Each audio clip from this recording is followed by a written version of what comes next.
Hi everybody, and welcome back to my channel, Librarian California, where today I'm going to do a book review, and I'm also going to mention some other books and movies and documentaries related to Mr. Rogers. Now, if you've noticed the last few months, there's been a lot of things going on with Mr. Rogers.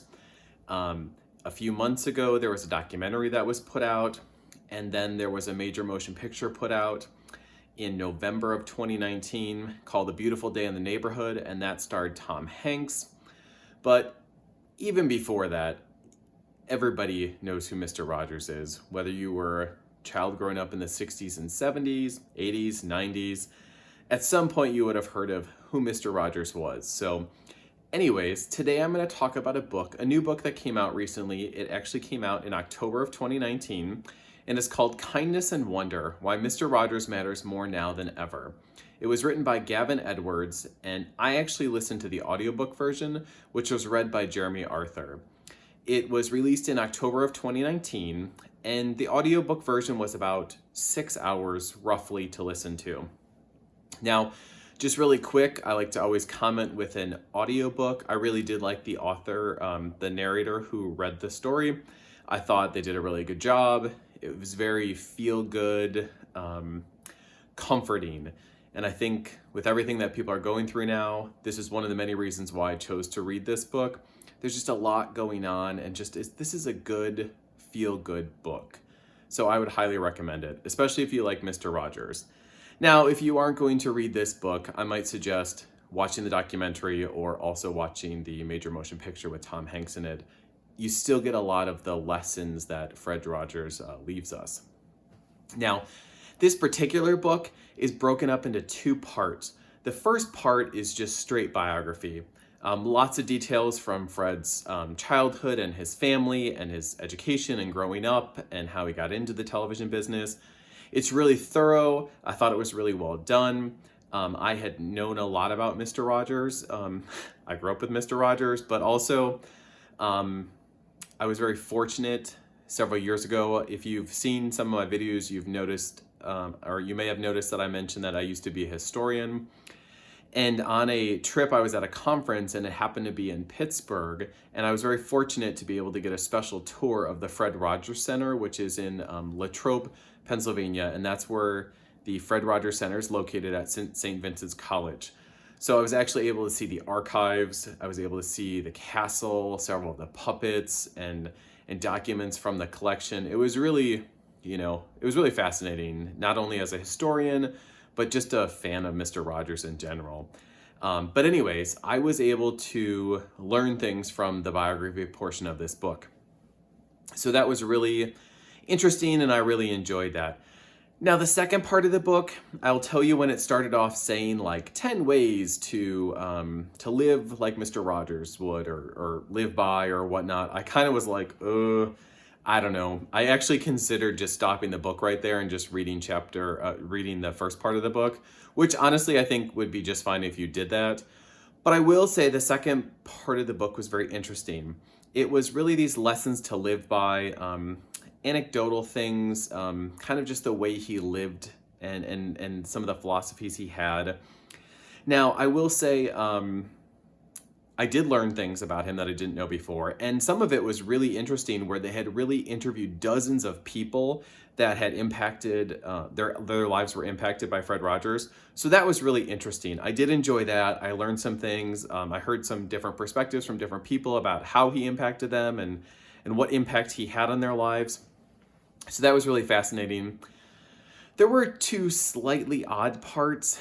There's a part about where they talk about other famous Pittsburgh people, and there's kind of a chapter on Andy Warhol and George Romero. Now, the George Romero part has a slight connection to Picture Picture from Fred's show, but I don't really understand why the Andy Warhol part was in there.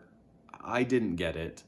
I won't say anything about it, just I didn't get it. I think that part could have been left out. I'm sure the author had their reasons, but I don't know. I don't think it really added much, and it kind of just distracted me a little bit. But other than that, I thought the interviews were really good from, different people, different aspects, you'll know a lot of the people that were interviewed. So I thought that was really interesting. I will say I chose to read this because of what's been going on. We're all self-isolating, and most of us are on stay-at-home orders, and there's so much news and bad news in this world and that. So I will say that I was looking for something that was just kind of like a feel-good comfort book. And there was one part in the book that is quoting Fred's mother, and it talks about when Fred was scared, or if something came up that was really scary or not in the world, his mother just reminded him to look for the helpers. And I just thought, wow, that's like so timely too. It was just like, look for the helpers. And right now in the world we live in, that makes me think of doctors and nurses and anybody that works at a hospital or a doctor's office, whether you're a janitor or a cafeteria worker, or even if you're somebody who works at a grocery store right now and you're on the front lines while people still need to go out and get food. I just thought, these are the helpers in our world right now. And so we all need to appreciate them. We all need to support them, make sure they're protected. We need to do what we can to, not only keep ourselves protected, but also them. But that quote though, from Mr. Rogers' mother actually, and then it's something that he lived by, was always like, look for the helpers. So I just thought that was the quote that stuck out to me the most in the book. But overall, I think it was a positive book. I think it was done really well. Like I said, I listened to the audiobook version. I love audiobooks, so I definitely would recommend it. Jeremy Arthur did a really good job voicing the story and narrating it. So anyways, I will leave it at that. But before we go, I went to my bookshelves and I noticed that I had 2 other Mr. Rogers books that I had not actually read yet. I believe I actually read this book a long time ago. It's called The World According to Mr. Rogers, Important Things to Remember. And it's, just a small little book. It's got little anecdotal pages and, very quick read. And I believe I read it, probably 10 years ago. But I do know I have a book in my collection that I have not read. And I'm ashamed to say that too, because I've had this book a long time. And it's called You Are Special, Words of Wisdom from America's Most Beloved Neighbor by Fred Rogers. And what's special about this book, which is part of it, I don't want to touch it because you'll see inside. But when I visited the archives, it was a small group of historians, but Fred's wife, Joanne, found out we were coming there. And so she wanted to make sure that we had autographed copies. So she autographed them for us and just says, best wishes, Joanne Rogers, 10, and it was 2004. So I've had this book a long time.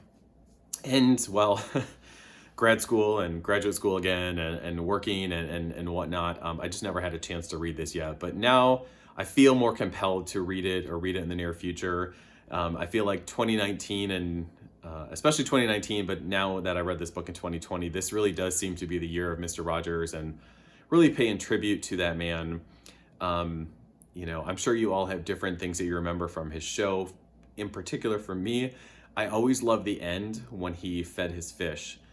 He's the reason I wanted fish. He's the reason that I got fish when I was a child. He's the reason why I, still have fish today.